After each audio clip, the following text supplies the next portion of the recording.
এইভাবে কলা ব্রেডে দিয়ে নেব। এবার আরেকটা দিয়ে উপর দেবো। কর্নফ্লাওয়ার নিয়ে নিলাম, বেসন দিলাম, যে পরিমাণ বেসন সেই পরিমাণ কর্নফ্লাওয়ার। জল দিয়ে আমি ভালো করে এটা মিশিয়ে নেব।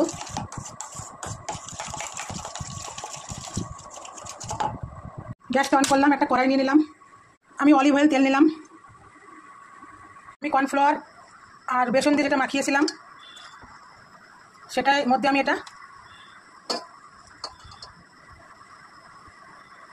ভালো করে মাখিয়ে ডুবিয়ে নিলাম। এরপর আমি তেলে করে ছেড়ে দেবো। এই যে উল্টিয়ে দিলাম, আরেকটাও দিয়ে দিলাম, তুলে নিচ্ছি।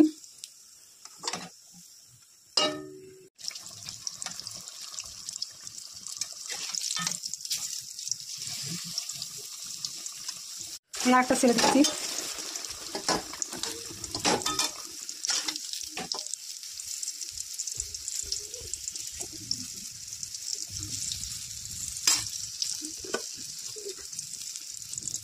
উঠিয়ে নিলাম।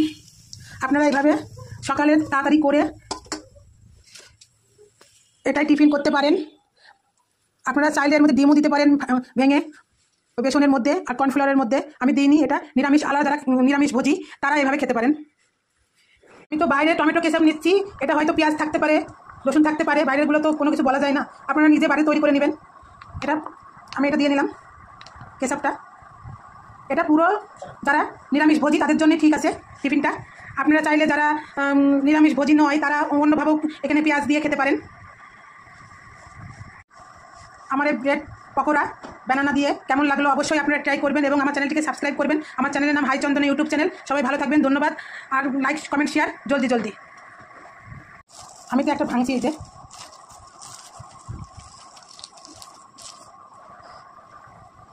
কলাটা পুরো একদম সিদ্ধ হয়ে গেছে।